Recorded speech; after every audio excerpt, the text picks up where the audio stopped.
This podcast is brought to you by Immersive Experiences. Immersive Experiences offers authentic, effective, and fun ways of improving your English, German, or French.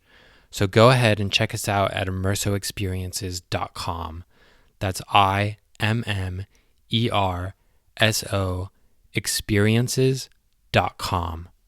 Okay, now back to the show.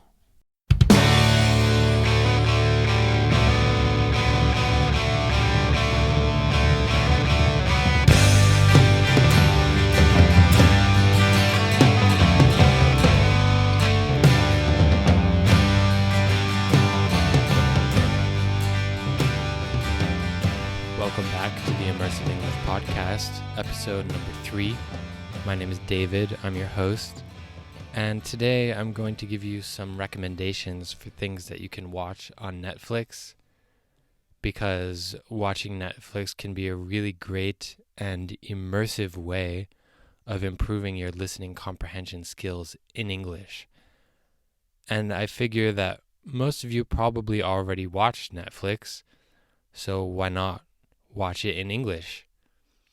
If you think about it, if you watch Netflix in English for just a half an hour or 30 minutes every day, that's 3.5 hours of English per week for free. Well, it's not actually free, but it's free for you and not free for your friend who lets you use their Netflix account. No, I'm just joking. But it's a really great way. I would really recommend watching Netflix in English if you haven't already started doing so.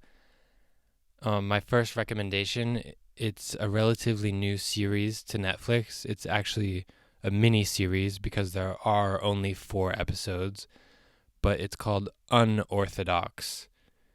And Unorthodox is a series about a young woman growing up in an Orthodox Jewish community in New York City.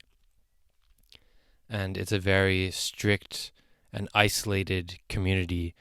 So even though they grow up in the middle of New York City, she doesn't have access to the internet, for example, when she's growing up, just because it's against the rules of her religion. And also in her religion, she has an arranged marriage.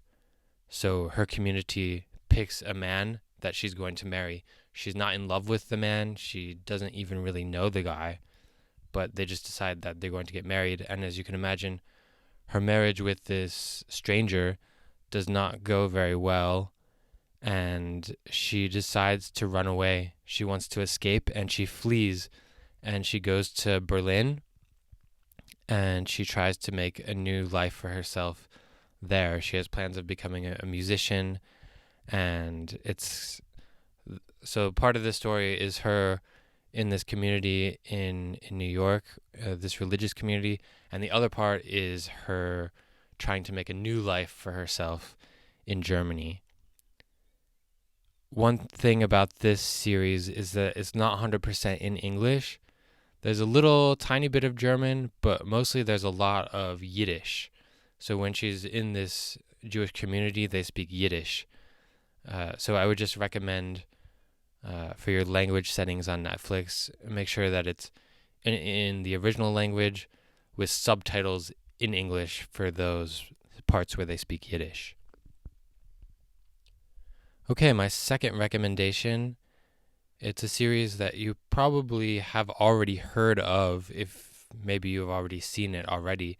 It's Stranger Things. Now, Stranger Things, if you haven't already heard about it, it's a science fiction series, and I won't tell you too much about it, other than that it might not be for everybody because not everybody likes science fiction, but of all the science fiction series, this one is really one that a lot of people do like. It's not like Star Trek or anything like that. It's really accessible to most people. So I would really recommend Stranger Things. And if you have already watched it, maybe you have already watched it translated into your native language. If that's the case, watch it again in English.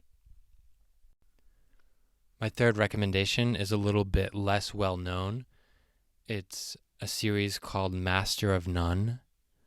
And Master of None is a modern American comedy. It's really funny, and it's also a great way to learn about modern American culture, as well as the language that we use, the version of English that we speak in America. So they make a lot of jokes about relationships, technology, the influence of technology on relationships, things like that. The first season is set in New York City, and the second season is set in Italy. So the main character of the series, he decides he wants to go to Italy to learn how to make pasta and also how to speak Italian. So you might be able to relate with his character as he tries to learn Italian, you're trying to learn English. My fourth recommendation are the Studio Ghibli films. These are also relatively new to Netflix at the time of this recording. Studio Ghibli, that's Ghibli. These are actually Japanese animated films. Animated means not live action. Like, for example, the original Lion King, that was an animated film. So the Studio Ghibli films are animated, and they're Japanese. So you could watch them in the original Japanese with English subtitles. But I think it's okay to watch these films in translation in English. I generally don't like watching films in translation. I prefer watching French films in French, Italian films in Italian, and so forth. But I feel like it's a little bit better with animated films.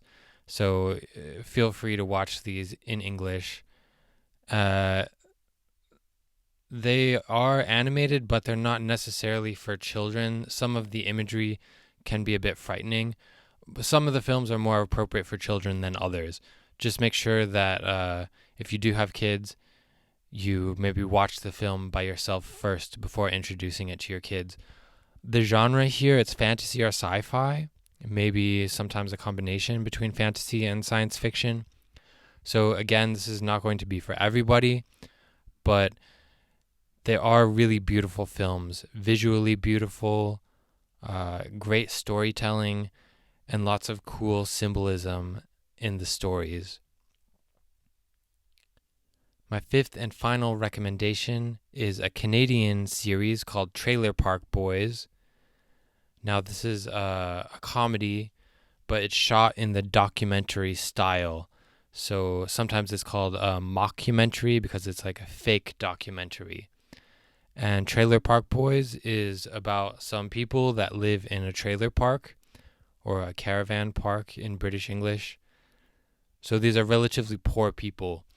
And they're also very irresponsible people. Most of them don't have real jobs. They drink a lot of alcohol, use a lot of cannabis, and often get their money by by growing and selling cannabis, or stealing, or getting involved in other sorts of crime and criminal activity. So the interesting thing about this series is that even though the characters are on the surface bad people, they're actually, you can see when you watch the series that they're actually deep down really good people. And that's what makes it interesting. It's very character driven. So the characters are very realistic. Once you've seen maybe 5 or 10 episodes, you really get to get a feel for the characters, and you almost feel like you know them as real people. Now, just one quick note is that Netflix is different in every country. So I'm basing this off of what I have access to where I live in France.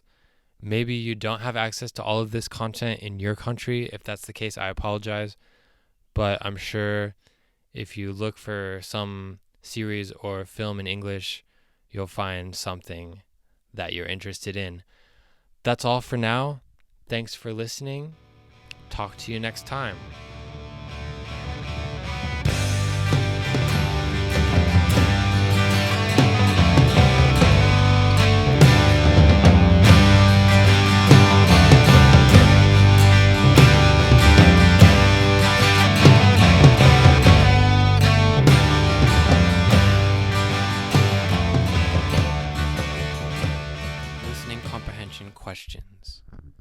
Episode 3. Question 1.